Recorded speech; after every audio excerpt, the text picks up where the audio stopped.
ఏ మందు లేకుండా పంటలే పండేది, ఏమి తిన్నా తిండి పుష్టిగా ఉండేది.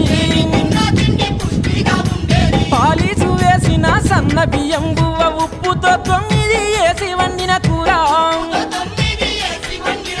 ఎంత తిన్నా గాని ఎట్లా ఉన్నా గాని